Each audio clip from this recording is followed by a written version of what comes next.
hasta la sombra. Mientras caminaba a su destino, se la pasaba recordando los instantes memorables de su vida. No encontraba ni uno solo. Para una persona que nunca hizo nada que pudiese sorprender, destacar era aún más complicado que la de morir por su propia mano. Ella era realmente cobarde.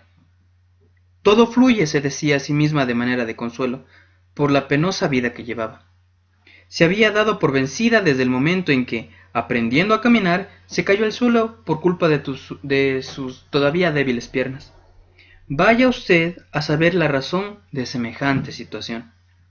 No existía ser en la tierra más lamentable que ella, que, incluso teniendo la capacidad, se daba por vencida mucho antes de intentarlo. Sin embargo, hubo una sola razón por la que aquella solitaria señorita estaba dispuesta a soñar. Se había enamorado locamente, desde los huesos hasta la sombra. Cuando su camino terminaba cada mañana y llegaba a su destino, se disponía a admirarlo. Miraba al hombre con hambre insaciable.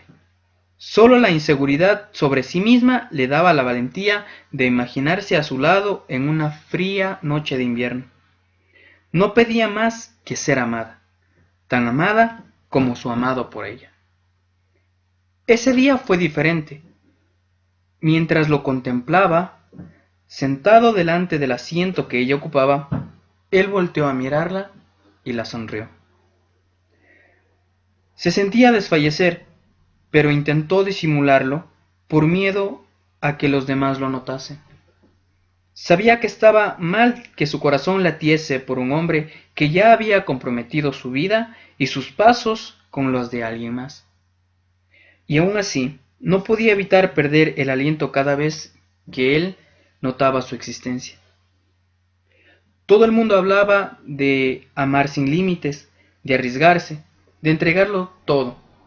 Pero cuando alguien lo hacía, se asustaban al punto de perder la compasión. Cerca de las 7 de la noche, ya no quedaban muchas personas junto a ellos. Se habían alargado preparando una tarea para el día siguiente. Había paz en sus ojos. Sí, aún estaban juntos. A ese momento de paz le siguió un estruendo devastador. Todo temblaba, y antes que pudiesen reaccionar, habían sido encerrados por las paredes en escombros. Yacía malherida a su lado. La había protegido con su cuerpo. Se había formado una especie de cuna en que quedaron atrapados. Pero a ella le habían atravesado los vidrios del ventanal. Él la miró y empezó a llorar. Perdón, suplicó. ¿Cómo pude ser tan cobarde? Si tan solo hubiera sabido, habría ido en contra de cualquier obstáculo por permanecer a tu lado. No me dejes. Eres mi razón de mantenerme fuerte.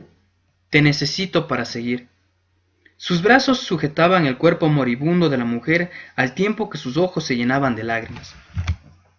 Amor mío, he sido la persona más feliz en este tiempo debido a ti. Me regalaste la capacidad de soñar y vivir una vida en la que arriesgarse era la única opción. Me conocí a mí misma si te conocí a ti. Gracias, alcanzó a decir con su último suspiro. Las labores de rescate continuaban, pero al haber pasado 5 días desde el terremoto, las posibilidades de hallar a alguien con vida eran mínimas. El buen tacto de uno de los rescatistas lo motivó a indagar solo un poco más adentro. Había escuchado algo. ¡Silencio!, gritó a todo el mundo. Se escuchaba un susurro en las profundidades. ¿Hay alguien ahí? ¡Responda! No hubo respuesta al llamado, pero no se dio por vencido. En trabajo conjunto tardó horas para encontrar a un hombre que, aunque humanamente vivo, se presentaba como una sombra de la muerte misma. Yacía agonizante, aferrado al cadáver de la que era su amada, mientras murmuraba su canción. En sus años de labor, que eran alrededor de 20, nunca había visto escena más triste y fúnebre como esa. Aunque los años pasaron, Nadie se atrevía a hablar de aquella historia, pero ciertamente nadie iba a ser capaz de olvidarla.